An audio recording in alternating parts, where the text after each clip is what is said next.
Welcome to another Mocha Money Monday. I'm your host, Ashley Scott, and today I have the privilege of speaking with and interviewing Miss Glenicia Neal. This commercial broker and commercial mortgage lender has been doing this thing for over 15 years. So I'm excited to dig deep with her to learn more about how businesses can leverage commercial brokerages to build their wealth in their portfolio and how they can work together with commercial lending professionals so that they can have an easy and smooth transition, because buying a residential home is nothing like buying commercial real estate. So let's get into this. Good morning, Miss Glenicia. How are you? Good morning. I'm great, Ashley. How are you? I'm wonderful. Thank you for being here on our Phenomenal Hughes Global Network platform, Mocha Money Mondays. We're happy to have you. Thank you. Good to be So here. first and foremost, tell us a little bit more about your background, who you are, about your commercial brokerage and your commercial lending institution, and what you're doing and how you help people. Okay, so I am a real estate broker here in Georgia, and I'm a commercial broker.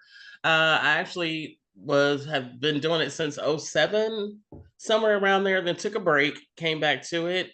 I work for the Lending Village as a commercial mortgage brokerage, and they were getting a lot of calls for commercial that they couldn't handle, so they brought me on to spearhead their commercial division. And so I was very appreciative of that opportunity to come over and kind of share my knowledge and my insights for people that were coming in wanting to do ground up construction, fix and flip, multifamily purchases, um, multifamily ground up construction is more where things are going right now. The fix and flip market, I think in Atlanta is like a little more on the slow side. You don't find those, properties under $100,000 where you can put 50 or 60 in it and sell it for 500. Those kind of deals are far and few between. Long gone, right? Long gone, long gone. But there are some, there are a few. I do get a few fix and flip requests, but most of my requests are usually for larger commercial deals, multifamily, hotels. I can do anything from. So let me back up a little bit. So I am a commercial broker. I'm not a direct lender, but I have access to direct lenders. So the lenders that I work with are the check writers.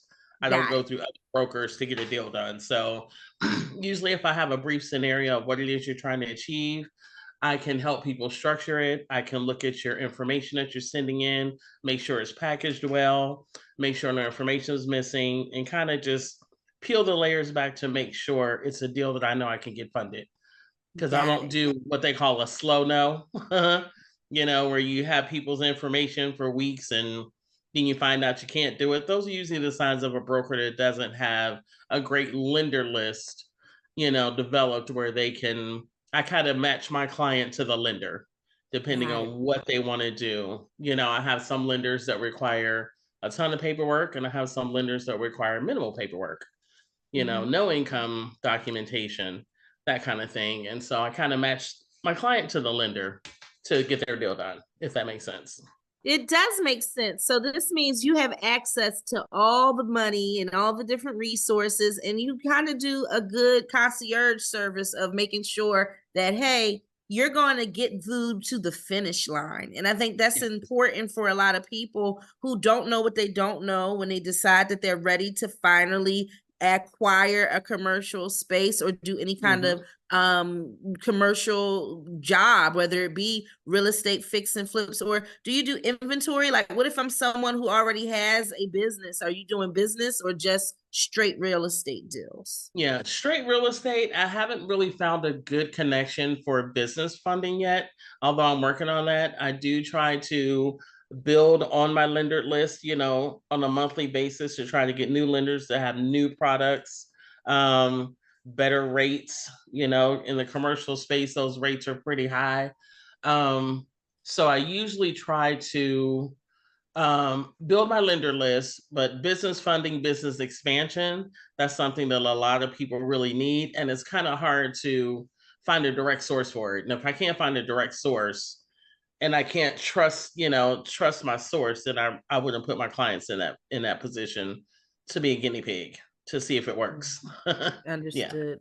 So let's talk a little bit about some of the deals that you're seeing in the market right now. What are you working on? I know you said multifamily. Is that the biggest part of what you're seeing in Atlanta? And if so, how are people structuring these deals? Are you seeing a lot of joint ventures? Are you seeing folks who are looking in certain areas of Atlanta? What are some of the insights that you can share with us around what's being funded right now? So I'm nationwide. Majority of the lenders that I work with are nationwide. I do have a few lenders that specify, 2 or 3 states. A lot of people are doing multifamily, value add multifamily. We're definitely that's a sweet spot for a lot of lenders. They love anything that's income producing. So that's why Okay. multifamily is really really one of the sweet spots. Value add, we call it a value add when you buy a multifamily, the rents are low, but that's because you need to make some improvements to the property. You're going to up the value of the property, and you're going to get those market rents once you make those improvements to the property. So a value add is really a sweet spot for a lot of lenders. Mm-hmm. Well, now, what are some of the deals that you find harder to fund? What are some of the things that you would advise people to stay away from, or to at least let them know, like, hey, you're going to have more red tape or more challenges getting certain kinds of deals done? Or if you have a certain kind of profile, because I know that could make it challenging too. So I know years ago when I did commercial, it was more asset based. They would base it on the asset. Okay, we love this building because commercial brokers look at everything from a foreclosure perspective. If I've got to Mm-hmm. foreclose on this, can I sell it in a fire sale, right? And Mm-hmm. so they look for now, they're really more focused on, do I really want to foreclose on this property and how hard will it be to sell? Since COVID, commercial buildings are in abundance because the companies found they were getting just as much production from their employees at home. And so anything that's income producing, I would stay away. Churches are hard. I had a lender Mm-hmm. for churches who stopped lending on churches because they had to foreclose on so many. If you can believe that. Churches are hard. Um, Land is hard. You definitely have to have a plan for the land. You can't just Okay. say, oh, I'm going to buy some land and just sit on it. You've got to have a plan to build on it. So land is very hard. Rural areas are hard because it's rural. And if I've got to foreclose on a property that's rural, chances are I'm going to have it for a while. And so when I put somebody's information together, it is not credit driven, but credit matters. So I Okay. have builders, I have people that want to do ground up construction. You got to have a 680 or better. Anything below a 680, they're going to want you to partner with someone. They're going to possibly want your actual GC to go on the loan with you. Experience matters. You got to have experience doing ground up construction. You just can't step out there and buy land and say, hey, I want to build a house if you've never done it before. So I help people structure, and if their GC has to go on the loan, I'm giving that GC a sense of comfort. You're basically here to make sure that the project will be completed from start to finish. If my borrower can have that established relationship with their GC, it doesn't Mm-hmm. always work out. So that's a little difficult. But with land, it's really hard. I would say if you're not planning to build, it's going to be really hard. Owner occupied commercial, it's hard. Most lenders don't want you to occupy more than 50% of your own business. So you always want to have some type of income producing component added to that. You know what I'm saying? I'm going to take half the building, but the other half I'm going to rent out, I'm going to lease out and have some money Mm-hmm. coming in. These are all very good points because I think when people are thinking about pivoting and deciding, like, okay, I've got good credit, I've got good income, I need to find a GC, I need to partner because I know that I want to get into something that's going to be income producing, especially for some of our golden seniors, people who are getting ready to come out of retirement. What would you Mhm. say to them about partnering with a good GC or partnering with someone who's already doing development? How should they structure that kind of a deal to be able to get the funding? So they would probably want to establish either do an LLC or special purpose LLC just for the purpose of the project. Definitely do your background work on the GC. You want referrals. You want to know that they have a relationship established with the county as far as turn times for permits and plans and that type of thing, because those are things that can hold up a project. And the lender essentially wants you to have your plans and permits ready before you get to the funding table anyway, because in some, I know in Atlanta, some of the counties can be really slow at permits, and then you're just sitting because there is a time frame for when you're doing new construction or when you're doing improvements to a multifamily. They're going to give you a certain time frame to get finished and kind of refinance out of that into long-term financing. But so you definitely want to make sure that they are who they say they are. Ask for references. You want to see their past work, any reviews, any website. You know, if they don't have a website, chances are, you know, Facebook page is not a website. And I've seen where a lot of people think that that's their website and it's not. So you really want, and I help. I do help my clients with that too. I'll help them research the GC, you know, and try as much as I can, because I want those clients to come back to me for every project. So yeah, it's important. Now, since you are able to lend nationwide outside of Atlanta, what are some of the hot markets that you are doing deals in? Florida. Florida is a hot market. The more expensive areas, New York, California, not so much. The Carolinas for sure. Texas is hot, like hot. Yeah, okay. Texas is hot. Yeah. So yeah, I think those are the busiest ones right now. I've got deals in probably all those states right now. Yeah. Now, I want to pivot because we talk about at Mocha Money Mondays and with the Phenomenal Hughes Network that we want to help people prepare, pivot, or prosper. There's some people who have been in the industry for a long time. They might not have really thought about how to scale. So when you think about your business, Miss Glenicia, how do you scale your business? What are you doing to grow more and to be able to serve more people? So I usually try to do things like this, you know, to get my voice out and connect with people. A lot of networking. A lot of people really know the residential side really well, but don't know the commercial side so well. And so I try to partner up with commercial real estate agents. There are commercial brokers that only do commercial. Try to partner up with them to say, hey, I've got a solution for you and your clients. Or, you know, if you have a buyer, definitely send the buyer my way. Let's make this a smooth transaction.